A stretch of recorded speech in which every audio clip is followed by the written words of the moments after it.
We're going to talk about the three global health systems now. There's traditional medicine, modern medicine, and natural health. And all three of those focus within childbirth on three global goals. They all want, number one, a live mother and a live baby. That's the most important. And I'll talk in a future video about why it's not a healthy mother and healthy baby. The second global goal around childbirth has to do with suffering. The third global goal around childbirth has to do with recovery of the mother and the baby in the short, medium, and long term. Pregnancy, childbirth, and the newborn period exist within these three systems. Compared to the rest of life, pregnancy, birth, and newborn period is very small, yet it's existentially important. Life is long, pregnancy less than 1 year, birth a few hours to several days, but it has an intense focus. The newborn period usually lasts until the baby smiles. This statement is a universal truth. Pregnancy and childbirth are normal life events.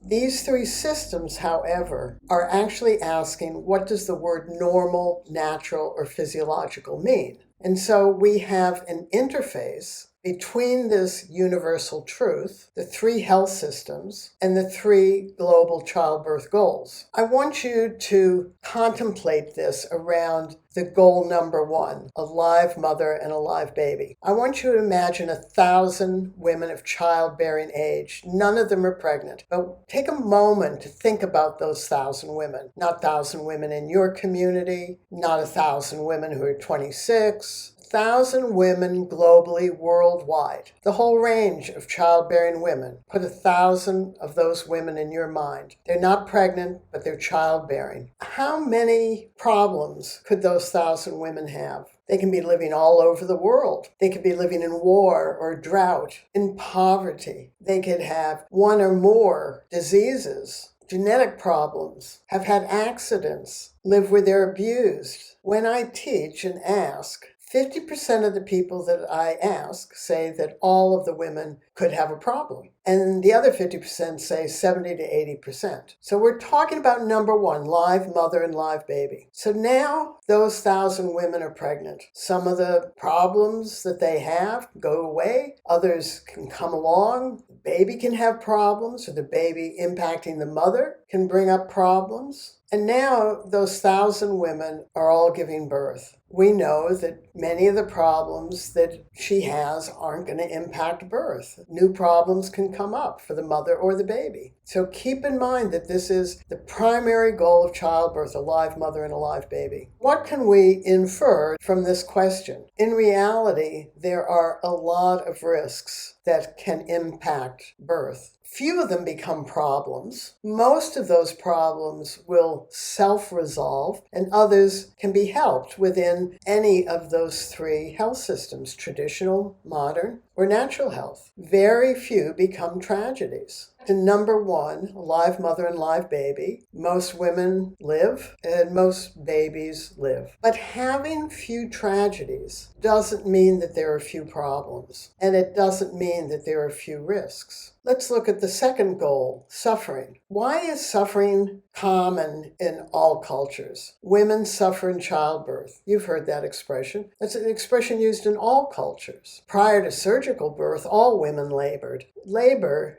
is a word for hard work. No woman knows what her birth's going to be like. Every woman had contractions. The time it took for a woman to get a baby out of her body didn't determine her ability to cope. Women don't know when it will be over. And many women thought I was going to die. And yes, some women learned or discovered skills in their first birth, or particularly in their second birth when they realized they didn't die. And it will be comments like, I focused on my breathing more. I focused on relaxing more. I didn't get into the labor as quickly. I just went about my business until the labor really heated up. But not all women discover that. The global goal number three, recovery of the mother and the baby, short-term, medium-term, and long-term. You're chiropractors. You're working with mothers and babies who need help in recovering after the birth, even if they had the most natural birth at home, in the water, either as a free birth or with a midwife. You know this. You know that birth can cause problems for both the mother and the baby. And you also know, as I know and Common Knowledge Trust knows, and as women know, is that this is a big taboo area. It's still very, very hidden. In fact, sadly, women accept body damage from birth. In general, these three health systems, traditional, modern health, and natural health, are practical. They're geographically dependent. That can be village to village, state to state, country to country. They're cultural. They're extremely diverse and can be used in all areas of life. Childbirth is just one area. There can be lots of conflicting stuff in all of the three health systems, and they change. And spirituality can be included. Let's look at the overview of these three health systems. Traditional health is within every culture and always has been worldwide throughout time and place, sometimes just within each village. Very geographically specific because of what they have available to them to create some of their health systems around. Most of them are very, very sophisticated, and they have always existed worldwide and can be connected to ceremony. Modern medicine, well, that started really in 1800 as the German scientific method. But when we go back and look at the Greek, the Roman, Islamic, the Chinese sophisticated health systems, are those traditional health systems or precursors to modern medicine? Does size matter that those systems were very big compared to just a village system? Does the fact that those systems had written material matter? Does it matter that those systems did research? Do people consider village traditional health or cultural traditional health to be more primitive? When modern medicine began to develop around 1800, barbers were doing surgery. Modern medicine has had a very rapid evolution, and it uses and rejects traditional knowledge. It's estimated that 40% of medicines are derived from plants. It prides itself on using a scientific method. It focuses on pathology and curing diseases. Natural health care has been around for a while. I mean, take a look at European herbalism. And this is where these systems sort of fall in with each other. Chinese herbalism, meditations, and chiropractic was part of the natural health system. David Palmer was born in Canada and came to the U.S. But the natural health movement that we know now really took off in the 60s, and that's when I became involved in the early 1970s. Natural health care used many elements from diverse traditional systems, but they were tiny elements of a tiny fraction of the extensive and diversified traditional health systems, which really has never been investigated. Natural health blended it all. Things like acupuncture, homeopathy, herbalism, meditation, yoga. And they developed new things, chiropractic, kinesiology, Rolfing. So many new things. And the natural health movement tends to be quite anti-medical, and it may combine spirituality. Let's look more deeply as to how traditional health care deals with pregnancy, childbirth, and the newborn period. Well, they bookend birth. Go ahead and research traditional childbirth practices, and what you're going to find are cultural lists of do's and don'ts in pregnancy. And those are being put in place in pregnancy with the hope that the number one global goal will be achieved, a live mother and a live baby. And those do's and don'ts can be extensive. Don't sit in a doorway, it'll obstruct your labor. Don't wear something tight around your waist. Do the same thing. Have sex, don't have sex. Live with this family, no, live with that family. This is what you eat, this is what you don't eat. This is what you look at, this is what you don't look at. Don't think about this, do think about that. And all traditional cultures are anxious around childbirth because pregnancy and childbirth are normal life events. The way the traditional cultures interpret the words normal, natural, and physiological is that anything that might happen could happen. So they are highly observant because anxiety creates observation. And observation gives any individual the ability to respond and not react. And traditional people are skilled in absolutely all aspects of life because they don't have any other system to fill in the gaps. And traditional people are incredibly accepting of a wide range of what living is. Traditional cultures also bookend the newborn period, full of do's and don'ts around that, very specific culturally. Often women are secluded until the baby smiles. This is to protect the mother particularly, because traditional cultures expect that they can have babies die in this period. Traditional cultures have very little focus on how to give birth or the use of skills to give birth. For example, using a stool in birth is not equal to a woman having skills. Using a rebozo is not equal to a woman doing the birth with skills. Some cultures do prepare the body for birth. Zimbabwe, they have a root that's very soapy. They massage their vagina until they can get their fist in there. Other cultures heat the vagina. A lot of cultures massage women. But skills like breathing, relaxation, touch, communication, positioning, and others, those are not passed down in traditional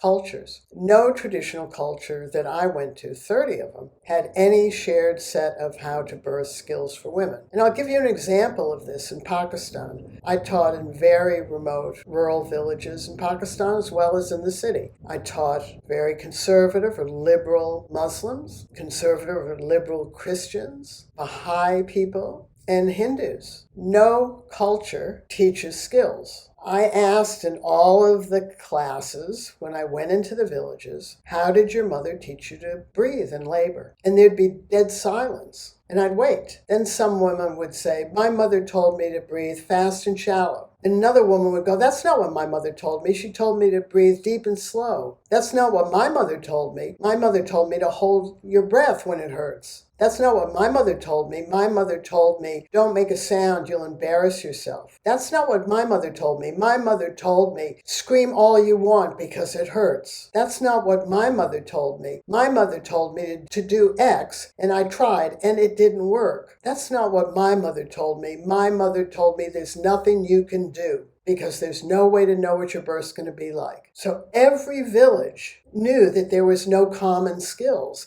And yet, in every village, if you ask the same women, how do you make that chapati or roti? Every woman would have the same 11-step skills to make the chapati. And in the skills video, we will talk about effective skills. Therefore, in traditional cultures, the preparation, the bookend of the do's and don'ts in pregnancy is not about how to give birth. But because people in traditional communities rely on themselves, they do the best they can. And when they can't do it in a practical manner, they reach out in the spiritual.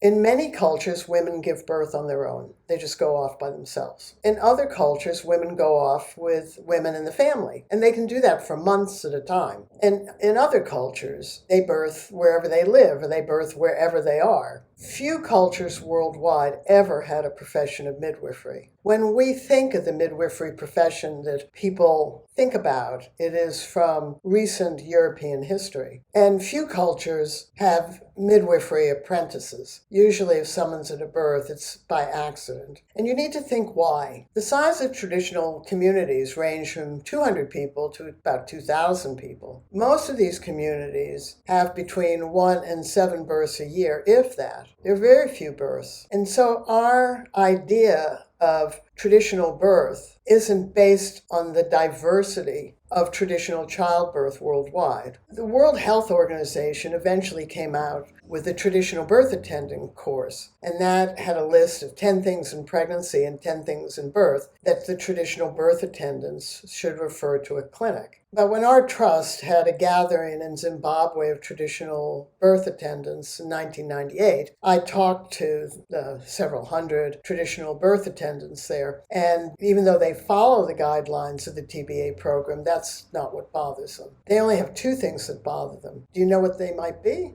Think about it. We're talking about the first global goal, live mother and live baby. So what are the two things that if you were at a birth and there was nobody to back you up, what are the two things you'd be most concerned about that could impact goal number one?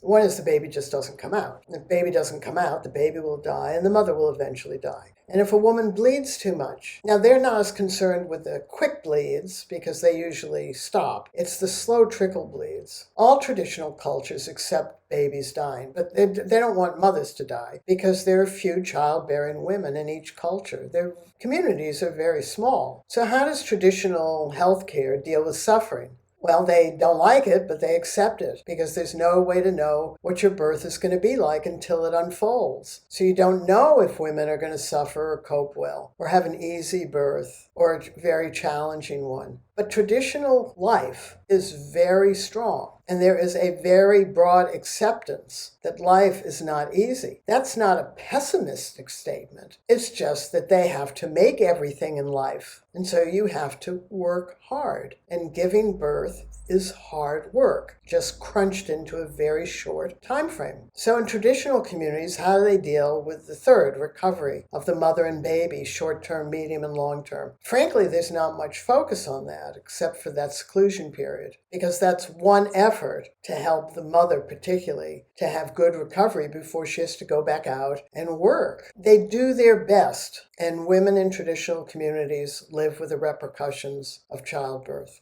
In modern medical care, the scientific method, they bookend birth in pregnancy as well. They do it through assessments, monitoring procedures, either done by general practitioner, an obstetrician, or a midwife. The purpose is to detect risks that could become problems in order to prevent tragedies. And those assessments and monitoring and procedures, as they were called in the 70s, continue in birth. But in the 80s, the natural birth movement called them interventions, with the implication that they were unnecessary and imposed on women.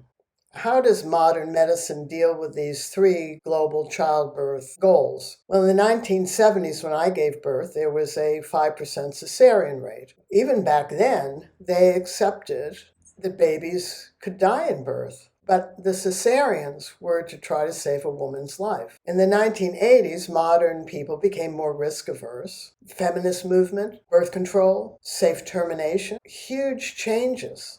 People have fewer children, and they wanted their children to live. How does modern medicine and childbirth deal with suffering in childbirth? Well, my mother was knocked out. I was given an intramuscular pain shot, and now we have epidurals. And how does modern medicine deal with recovery of the mother and baby, short-term, medium, and long-term? Very few appointments, that's separation between obstetrics and pediatrics, and they don't really do too much. So now let's turn our attention to the natural birth movement, using natural health. That bookends birth in pregnancy as well, and they do it through exercise, diet, think positively, maybe pelvic floor exercises, the use of herbs, the reboso, acupuncture, Webster technique, to name a few. And in birth, how does the natural birth movement deal with birth? The trend was for low-risk women to become skilled, not have fear, and to use those skills to achieve three goals: a natural birth, pain-free labor, without medical care. And back then, there were no choices. By the 80s to the present, the next childbirth trend was all about making a birth plan for low-risk women so that they could achieve a natural birth, pain-free labor without medical care, and also things like home birth and midwifery care. That trend was full of choices, but no skills. And of course, the Webster technique and ICPA has grown, particularly during this latter phase. So how does the natural birth movement deal with the newborn period? Not much, except breastfeeding on demand. How does natural birth movement deal with the three global birth goals? First one, live mother and live baby. Natural birth movement doesn't do much about it. It's just assumed that all will be okay and that you should just take away medical care. The natural birth movement just trusts that pregnancy and childbirth are normal life events, and to them they mean easy, good, and successful. How's the natural birth movement deal with suffering? Not much. There was a shift in the use of words. Don't use the word pain. Use the word rushes or waves. Be instinctive. Get out of your thinking brain and into your primal brain. Don't be afraid, and then you won't have pain. And how does the natural birth movement deal with mothers and babies recovering short and medium and long term? Well, breastfeeding for the baby and maybe pelvic floor exercises for the mother, but not much. So I wanted to look at how ICPA might deal with the three global goals around childbirth. Well, ICPA has a salutogenesis model, so it focuses on health and wellness in a broad sense of the word. Diet, Webster technique, other natural wellness modalities, mindfulness, yoga, acupuncture, homeopathic herbs, etc. But I would suspect that ICPA members also work with families who also use modern medicine. In other words, a lot of people use blended health care. How does ICPA focus on the global goal number one, a live mother and a live baby? Well, in some ways, doing the Webster technique in pregnancy is trying to do that, isn't it? You want a baby to come out of a woman's body easily. You don't want the baby can't come out. How do you focus on two, suffering? And how do you focus on three, recovery in the short, medium, and long term for the mother and the baby? You give care to them. You're the International Chiropractic Pediatric Association. So you give care. That's a high value to you to have good recovery in short, medium, and long term for the mother and the baby. So let's look at common knowledge trust and how it deals with the three goals. So common knowledge trust holds the concept that it's just beneficial when you're pregnant to self-learn birth and birth coaching skills and to use those skills to work through the activity of birthing your baby. In all circumstances, it's your baby's birth. It's an activity you're doing with your baby. Use skills to do that activity. You'll birth better. And birthing better skills are all about getting a baby out of a woman's body. The pink kit that Jeannie had is the body skills that mostly men developed, fathers, because they look at a big pregnant woman and go, oh, I get it, big object in a container, got to get the object out, can't change the object, got to open up the container. Does that matter for a live mother and a live baby? Well, in traditional birth, if that's one of the biggest problems, the baby doesn't come out, the baby dies, the mother dies, then you and us are working to increase the ability of a baby to get out of a woman's body. So how does common knowledge trust the concept and skills deal with two, suffering? That was always a high focus of birthing better families because the skills developed during that childbirth trend of skills, Lamaze and Bradley, and families wanted more adaptable, adjustable, more sustainable skills and a broader range of them. And this is where the concept comes into fruition, is not suffering or being able to cope, manage, work through, deal with, handle, stay on top of, and feel in control. So how does common knowledge trust the concept and the skills deal with women and babies recovering short and medium and long term? Well, we do it through preparing the body, which goes well with the Webster technique, which is a professional technique done on women to balance the pelvis and the nervous system. And the birthing better skills we developed for ourselves. They open the pelvis and help us learn how to soften the internal soft tissue so that we can get our baby out easily, which provides greater recovery, along with the other skills that we use to work through the activity of birthing our baby. Now, keep in mind in this concept that it's beneficial and common sense to self-learn birth and birth coaching skills. That concept includes all of the skills-based methods. And the reason we're asking ICPA members to follow a simple protocol is so that ICPA can begin to see which of the skills-based systems are effective with these three global childbirth goals. And now please watch the video on childbirth concepts. All childbirth concepts exist within health systems and most often are cultural. I want to recap what is the most important takeaways in this video and why this new revitalized childbirth concept is so gentle, embracing, and fundamentally fits in with all health systems. For all expectant families, locally, regionally, countrywide, and globally, it just needs to spread. Nuance is very important. Even simple truths can be interpreted differently, and these differences can profoundly impact our lives. Let's review the global childbirth truths. Pregnancy and childbirth are normal and natural and physiological life events. 100% of pregnant women will give birth one way or another. The birth of every baby is important to each family. Giving birth is always an activity each woman does with her baby. There's no way to know what any woman's birth will be like. There are 3 major childbirth global goals: a live mother and baby, how to deal with suffering in childbirth, and recovery for the mother and baby in the short, medium, and long term. Every person, each family, every society, and each healthcare system are focused on these 3 childbirth global goals above all else. How these 3 global health systems process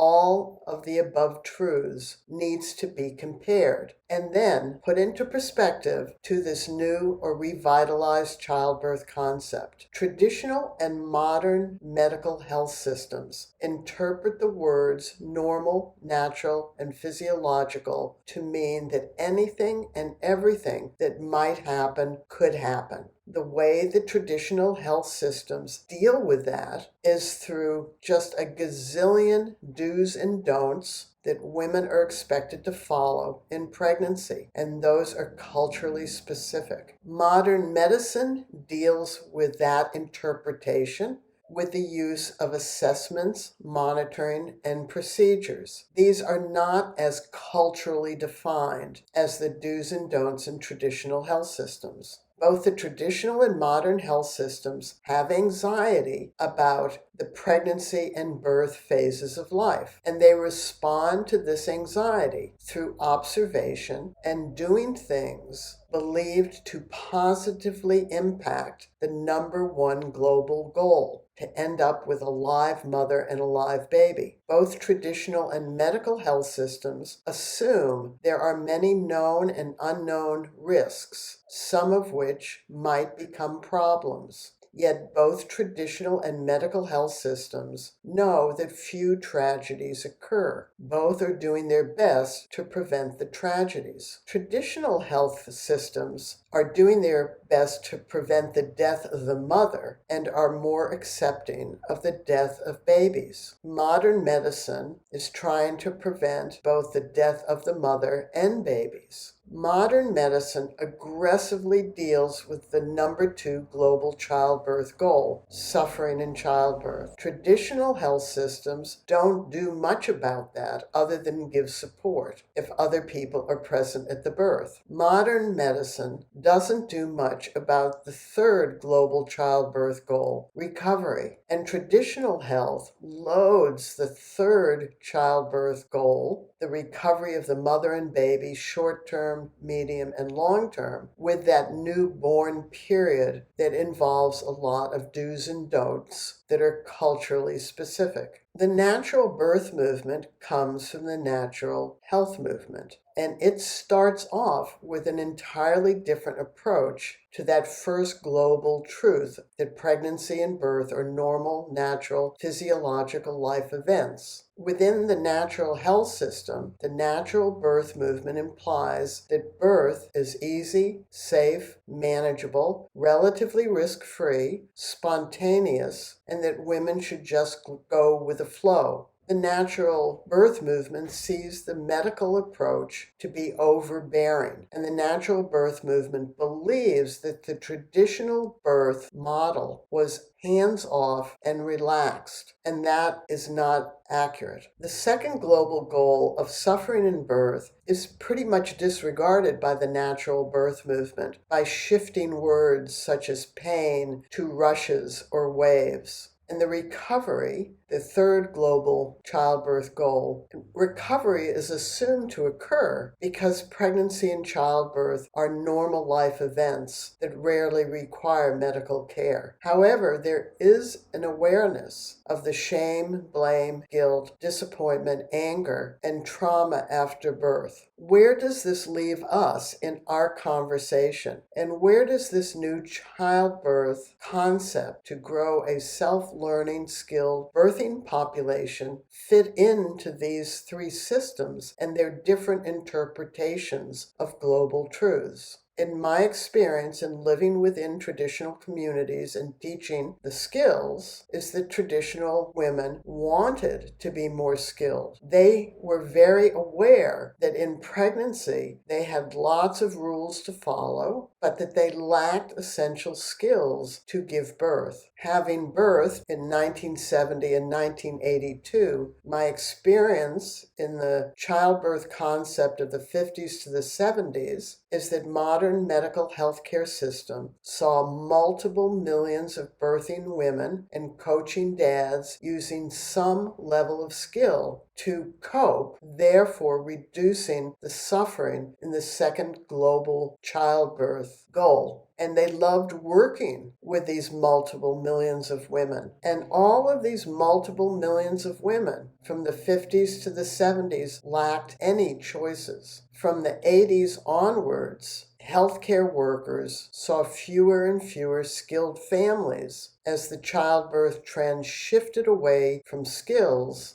and towards information and choices. My experience in the past 50 years in the natural wellness and the natural birth model is that there has been no interest at all in this new or revitalized childbirth concept because it goes against the fundamental belief that pregnancy and childbirth are normal life events and that cows and cats aren't taught to birth, and therefore women don't need to be taught to birth. It became assumed that women know how to birth, and that's not a global truth. That's unique to the natural birth movement. For both traditional health systems and modern medicine, just because women do birth, it doesn't mean we know how to birth. The concept and the birthing better skills that I and hundreds of mothers and fathers developed gave us the experience that when we were skilled, we birthed better in all birth experiences. And remember, the concept and the birthing better skills developed while there was still a skills-based childbirth trend in the United States, because we knew that even imperfect skills or a small number of skills, when we used them, hugely reduced our suffering because we felt we coped better, or we had a husband or another person who could help us cope better and stay in control. In some ways, the third global childbirth goal was also being assisted when we had skilled birthing families. Using skills had a profound and positive impact. Andrea, the midwife in New Zealand, discovered this. She wasn't looking for this benefit, but she discovered it, is that skilled families, fathers and mothers, felt more empowered and confident and proud of their experience. They were more likely to be able to solve problems together in the newborn period. And in subsequent births, they took time to consciously and more deeply and broadly learn skills to fill in the gaps that occurred in their first birth that were not likely to occur in their second birth, because every birth is different. Also, skilled families, when they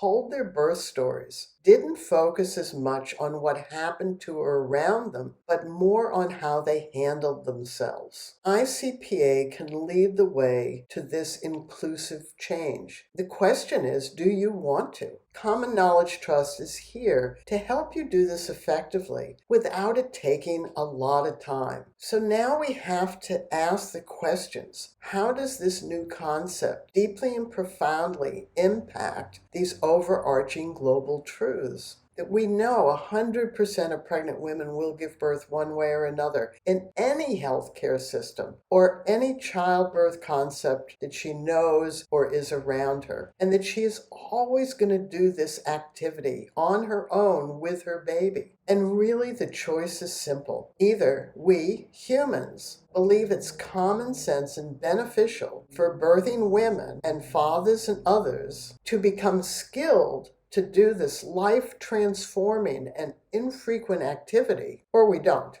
let me ask you this question. The next time you make love or are hungry, are you pleased that you have some level of skill for these physiological activities? Giving birth is more important because it's less frequent. If we don't elevate this new revitalized childbirth concept to self-learned skills, then what are we actually saying to ourselves as women?